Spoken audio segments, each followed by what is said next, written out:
Welcome back, Nail Queens. Today's video is going to be a Maniology stamping video. I'm going to be using some flakes, some polishes and stuff, and I'm also going to be doing some reverse stamping later on in the video. And there's some things I want to teach you and show you about reverse stamping that I have learned over the years that may hopefully help you in your reverse stamping journey. So today's manicure is going to obviously be featuring all nail polish products, but you can easily replicate this with gel. I actually did already design this set for my press-on nail business, and I'm basically replicating it in nail polish. And just to show you the versatility that you can do this with so many different products, you just have to find the right product that translates to it. So I'm putting this 7-in-1 potion base on all of the nails. But if you have like a creamy, milky nude or white or something, you can use that. Like for my press-on business, I used a gel that was similar in color to this base. And then when I'm going to use the flakes, I just used a gel polish that had flakes in it. So imagine if you're using dip powder or acrylic powder, you just use whatever you have that is similar to that product. So these flakes are so beautiful. This is called Illusion and it's some nail art flakes. And I'm basically tapping them on top of that wet nail polish. So yeah, this 7-in-1 potion base is not dry yet. And the reason I'm doing this is so that the flakes stick to the polish. If you're using dip powder, obviously this would be a lot easier. You would just dip it right into the jar or something. I prefer sprinkling it over because this is a pretty small jar of flakes and I really don't want to waste them. I feel like if I dunked this nail into the little pot there, it would pick up so much, whereas I really don't need all that, you know? So I'm just going to sprinkle it onto all of these press-on nails and I'll be right back.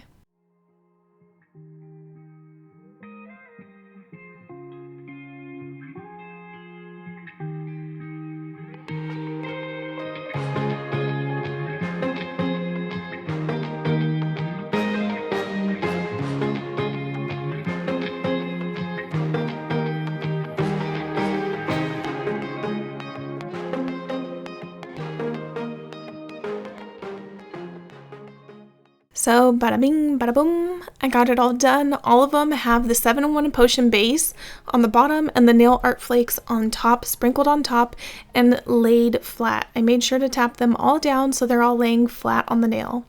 I'm gonna let this completely dry before I do this next step. The next step is to move on into stamping nail art. So I'm gonna be using this gorgeous bluish tint green called Pine. It's one of my favorite colors to use from Maniology.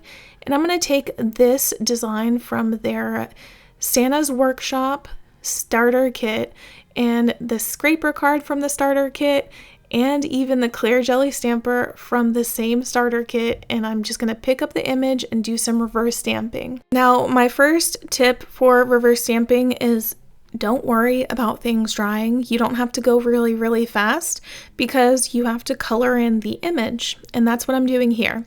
So I'm going to take this red polish, it's a stamping polish from Maniology, and lay it on my plate here because I'm going to use a dotting tool and color in the stamp that I picked up. While you don't have to worry about how fast the polish on your stamper dries, you do have to worry about how fast the polish on your plate dries. So you see, I'm continuously dabbing my dotting tool in the polish each time I take it to my stamper. So I dab once and then I go back into the polish and dab again. So the reason for this is because the polish is drying so fast that you need to re-dab into the polish and pick up a wet blob of polish before you put it on the stamper. If you're working with drier polish or you're trying to do 2 or 3 dots with really, really dry polish, then it might not transfer really well. It's going to look very sparse and more jelly-like, and it can actually ruin the design you have on your stamper. So now I'm going to switch over to another color. I'm going to pull out the green color that I want to use for this. I love this green color for my Christmas designs. I use it a lot. And then I'm taking the other end of my dotting tool and I'm putting it where I want the designs to be. And I'm going to do kind of the same thing where I keep dabbing my dotting tool back into the polish. You may see here that I'm able to do 2 or 3 leaves before I dab back into the polish, and that's because this is a really small dotting tool and it's picking up a lot of polish. So I'm able to do 2 or 3 images, like transfer into 2 or 3 areas before the polish starts drying on my dotting tool. Now I'm moving over to using a white polish, and I'm going to basically do the same exact thing as I did before with the red, and I'm going to continuously dab into the white polish to get my designs. So you can see that third dot that I laid down is not as saturated as the others, and that's because it was like really drying really fast. So now I'm going to set this stamper aside and let it completely dry.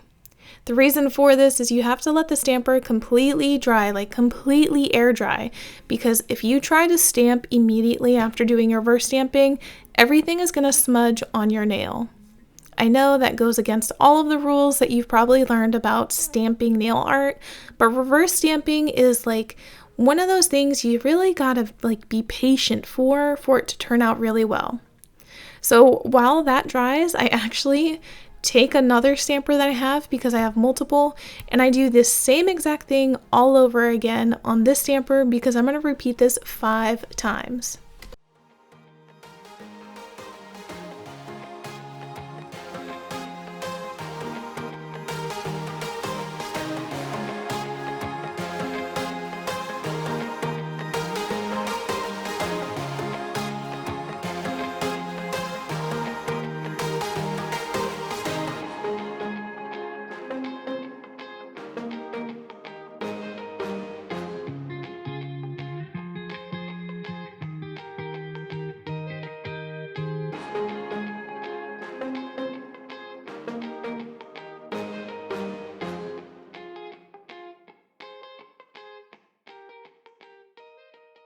I'm gonna let this dry and then take the first stamper I had and then press it on my nail and transfer the design. If you're having a difficulty getting the design to transfer because it's completely dry and your nail is dry, I recommend using a sticky base coat before you stamp and then giving it about like 30 seconds to a minute for that to dry. It's going to have a tacky layer, and that's going to allow the stamp to stick to it. I absolutely swear by sticky base coats if you're having a hard time with your reverse stamp transferring. Okay, so this is what the final manicure ended up looking like. I absolutely love it. I love how you can see the flakes peep through, and then I'm going to show you a quick little 6-second reel that I posted on my Instagram. Alright, thank you guys so much for watching this video. If you have any questions, be sure to drop them in the comments below. If you like this video, give it a thumbs up and subscribe if you are not already subscribed. Thank you guys so much, and I'll see you in the next one. Bye!